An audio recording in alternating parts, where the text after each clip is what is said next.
Hey YouTube, this is Prometheus, guys, giving you more than the meta. So guys, I want to share with you basically some things that I do online when I'm playing defense. I try to show this defensive stuff to you because I know everybody has their specific offenses and stuff like that, but ran into an opponent that basically ran a lot of like heavy sets, condensed sets and stuff like that, so I'm going to show you some of the adjustments. If you guys are looking for tips that are a little bit outside of the meta, you can always go to my Patreon, and I've got a bunch of different types of playbooks that I've actually have broken down. I've got a full scheme from the spread playbook. I'm working on an extensive breakdown of the Chicago Bears offense. I've got Patriots ebook, and then I've got write-ups for the Browns, Cardinals, and the Eagles, and then some breakdowns with the Chargers. So if you guys are looking for stuff, go ahead and go to my Patreon. The link is down below in the description. So let's go and jump into this gameplay. This guy's ranked about 14,000 in the United States. I just don't grind enough games to get into the top 1,000 just because of that. Anytime I'm actually setting up my defense, I always put match coverage on. This is a match tutorial. I always use option conservative, and I base align my defense. When I'm setting up my defense, I use cover 4 palms as my cover 4 defense, and then I'll actually use the hard cover 3 hard flats as another base defense, and do the shoot defense, and leave the cover 1 hole as one of my base defenses. Now, anytime I see a really heavy set like this, what I like to do is I like to take my defensive line and shift them over. And then what I'm going to do is I'm going to take this guy, this outside defender, and actually man him up. I want to man this guy up because he's really not much of a threat. He's a threat deep, so I'll have some over-the-top coverage. If he does try to do a slant, I've got this defender that's going to fall right into that slant zone. And if he does a quick out, this guy should fall back into that zone too. I might have to make some adjustments on it. Now, another adjustment too is that I'll actually try to press this defender. So if he does do a stretch play, he's going to get into his gap a little bit more. But what I'm essentially going to do is user this guy, and then I'm going to go ahead and come down and try to stop a run. Most of the times what's going to happen is these guys are going to come up and come around like so, this would be like a simple route concept with this. So my job is to essentially try to catch anybody that's coming over the top and try to match that. So I think what he does is he initially goes with basically a stretch play. And he actually goes and does that. I should be a little bit more aggressive on the box, but he does the stretch alert looky, which a lot of you guys have seen that online. It was meta early on in the season, and it just kind of gravitated away. Now this guy actually goes into a close condensed set. Typically what I like to do is I still stay in cover 6, but I'm going to man up this guy. I'm going to man this guy up right here, and then I'm going to take my this guy and play him down in the box. Now, I'm not really concerned about the tight ends as much as I'm worried about these guys coming over and crossing. So that's why I man those guys up, and I'll let him check down to the running back. I'm not worried about that. But really, I'm going to play the middle of the box and look for any kind of a streak with the actual tight ends. So play down to the box right here, and what happens is I did not match this guy correctly, so he should be carrying with this guy, and I didn't set it up correctly, and as a result he's able to go and check it down with that dragger. But if I had matched him up correctly, that guy would have actually been taken out with this Y seam, which I think he ran stock. So now, similar situation. I think I might have ran the same type of situation. No, actually, didn't really get a chance to set my defense up. I went ahead and used the linebacker and got caught up in blocks. So it was a good play right there with the inside zone. Jump in the palms, and that was the adjustment that I did with that.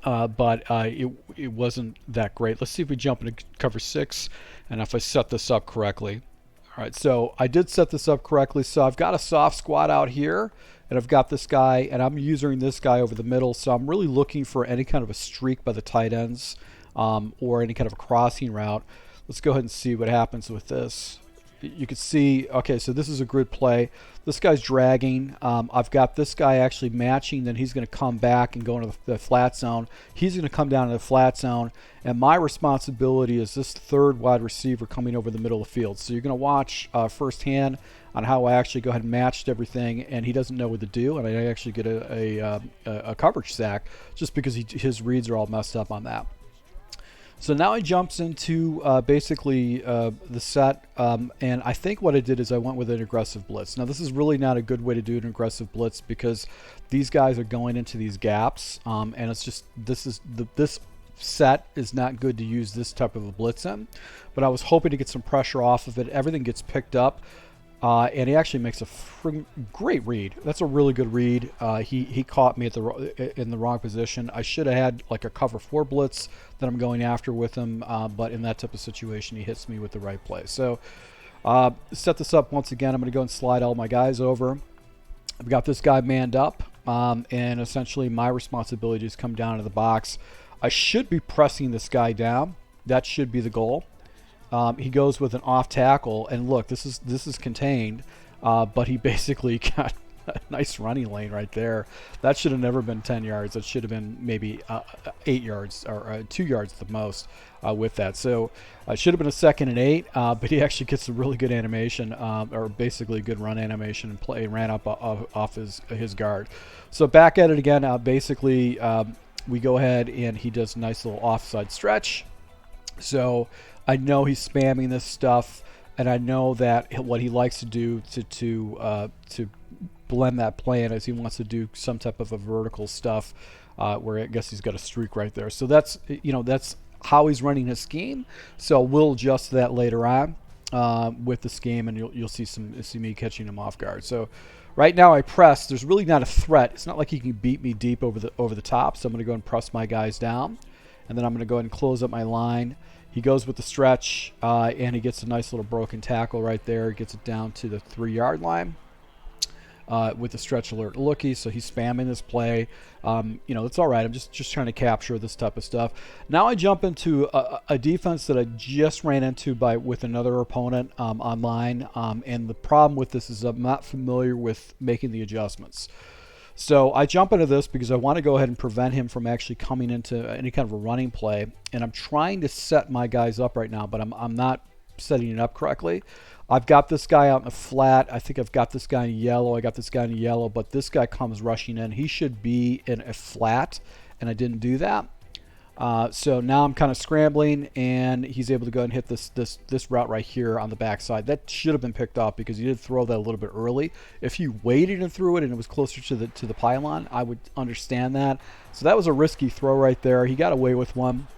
But hey, it is what it is. So you just got to keep going along. So on offense, basically he's got 35 seconds left. I chewed the clock down as much as possible. That's kind of a game strategy that you can see in my Patreon when I'm using the Chicago Bears offense. Back into the nickel defense, the cover 6 defense, and I'm sliding my guys over, and he actually goes back to the vertical route right here, and I just got myself out of position. I knew that route was coming because he kept spamming the same play, and as a result, I was just out of position. So you'll see me trying to overcompensate and try to wait for that, but I just got myself out of position. I knew that route was coming, and I had positional players in that area. So I'm going to slide the line. Okay, so right here, same situation, and now I'm going to undercut it. And he actually tries to throw over the top. But because I've got matching principles, and a lot of times what happens is these guys undercut balls, you could see Ward actually picks it off. So I went after the tight end. He knew to make the next progression after that tight end was that other angle route. But because of the matching principles, I'm able to go and get an interception. This ended up costing him 3 points and a 2-possession lead for me going into the second half.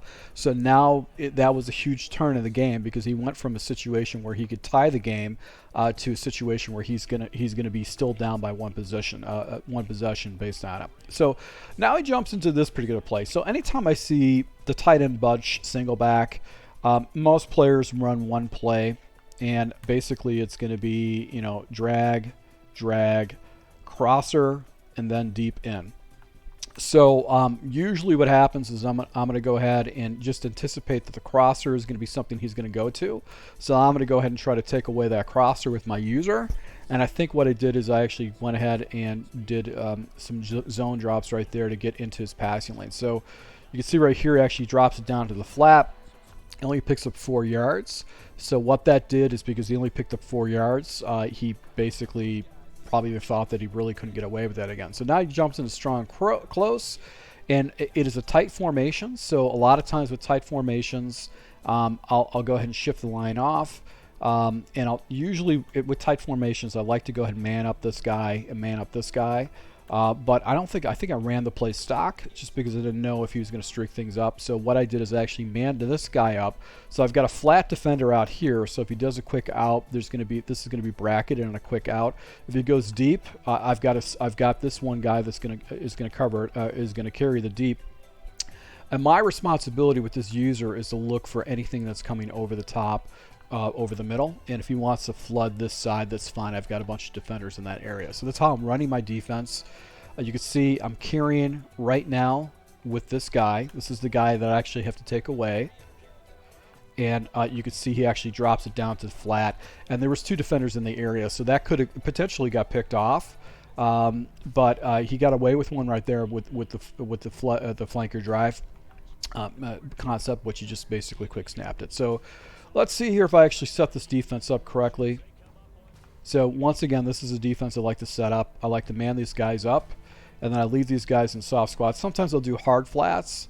You try to get these guys out a little bit closer to the flats, but he hasn't shown me that he's going to go to the flat routes at all. My responsibility is to really watch the seam routes, and I'm going to be looking for this guy in particular because obviously he's a star player.